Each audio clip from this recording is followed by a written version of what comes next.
इनके यहाँ नेता कौन लोग हैं? 2G स्पेक्ट्रम घोटाला जो देश का सबसे बड़ा घोटाला था, वो सारे जो घोटालबाज कहे जाते थे लोग, 1 साल पहले नड्डा जी ही आए थे और उन्होंने कहा था कि अब सारी पार्टियां समाप्त हो जाएगी, एक ही पार्टी बच जाएगी, भाजपा। और भाजपा को सत्ता से बाहर किया और अब दोबारे तब आए हैं जब पूरा देश में हुंकार भरा है 2024 में मोदी जी को सत्ता से हटाने के लिए। वो तब तक घोटालेबाज थे जब तक वो भारतीय जनता पार्टी के सामने सरेंडर नहीं किया।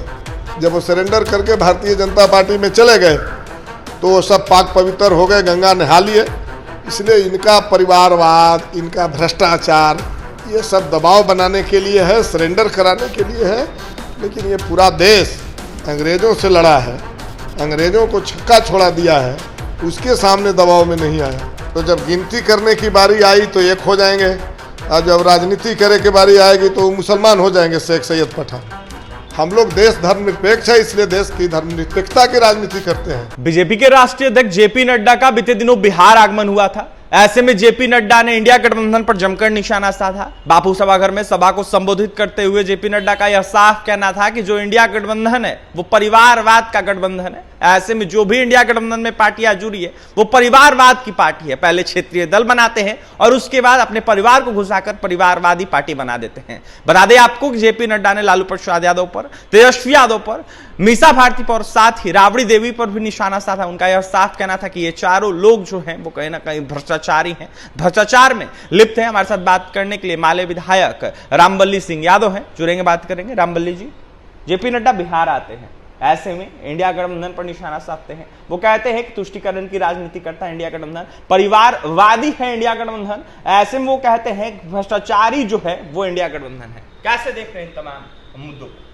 कि नड्डा जी हम लोग के लिए बड़ी काम के चीज़ है, बड़ी काम के नेता हैं। आज से 1 साल पहले नड्डा जी ही आए थे और उन्होंने कहा था कि अब सारी पार्टियां समाप्त हो जाएगी, एक ही पार्टी बच जाएगी, भाजपा। और उसके बाद बिहार ने करवट बदला और भाजपा को सत्ता से बाहर किया और इसके बाद महागठबंधन एक नई तेवर के साथ नई सरकार लेकर बिहार के सामने आई।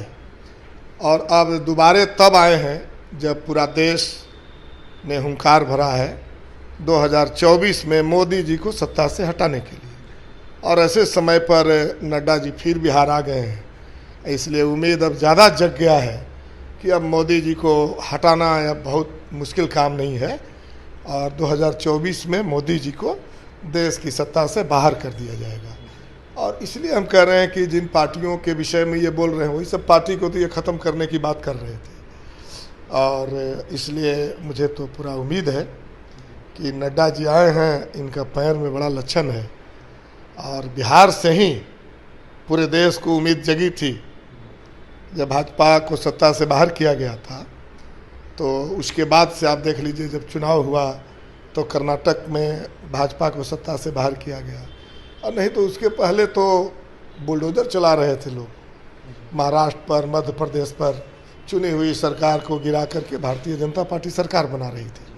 तो बिहार में नड्डा जी आए थे, उस समय से करवट बदला था और अब पूरी उम्मीद है कि ये देश में भारतीय जनता पार्टी को हटा करके एक लोकतांत्रिक इंडिया गठबंधन जो बना है उसकी सरकार बनेगी।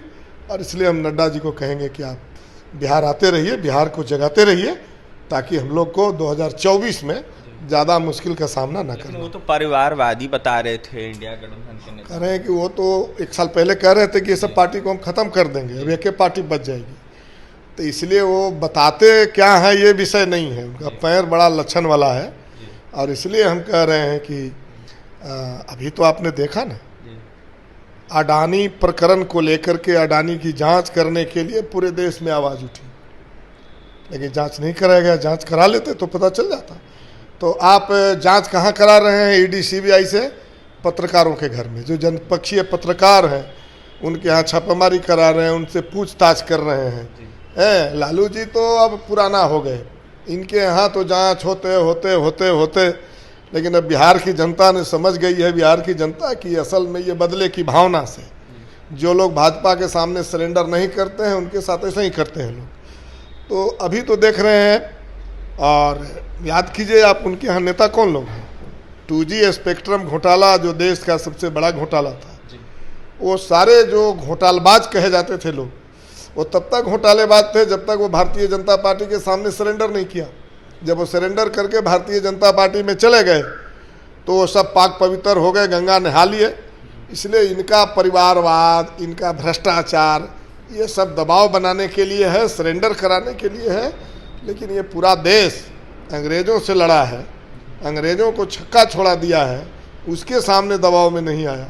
तो ये भारतीय जनता पार्टी के दबाव में कोई आने वाला है?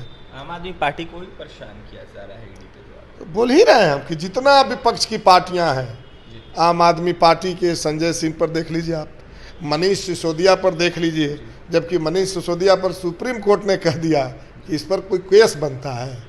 तो इनको केस और भ्रष्टाचार से मतलब नहीं है, इनके पास यही हथकंडा है, नीचे में दंगा कराओ, हिंदू मुस्लिम करो।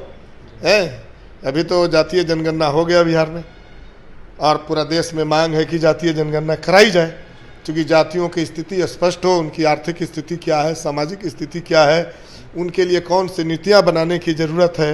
ये देश स्तर पर भी ज़रूरत है, लेकिन देश में ये जातीय जनगणना नहीं कराएंगे। रामबल्ली जी, आपने बोला हिंदू मुस्लिम करते हैं बीजेपी वाले लोग, तुष्टीकरण की राजनीति करते हैं। ऐसे में तुष्टीकरण का आरोप तो इंडिया गठबंधन के लोगों पर लगा आप देख रहे हैं, आप देख न रहे हैं, बिहार में जातीय जनगणना हो गया, और ये जातीय जनगणना में हम चूंकि इसका बहुत बड़ा इस दिशा में विश्लेषण करने वाले नहीं हैं, किनकी क्या संख्या है।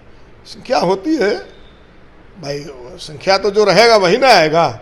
लेकिन अभी आप देख रहे हैं कि जो भाजपा का कोर वोट है, समान जातियां जिसको स्वर्ण कहते हैं, उनकी संख्या 10.5% है, और इसके बाद में अभी डाटा दिया जा रहा है 15.5% का।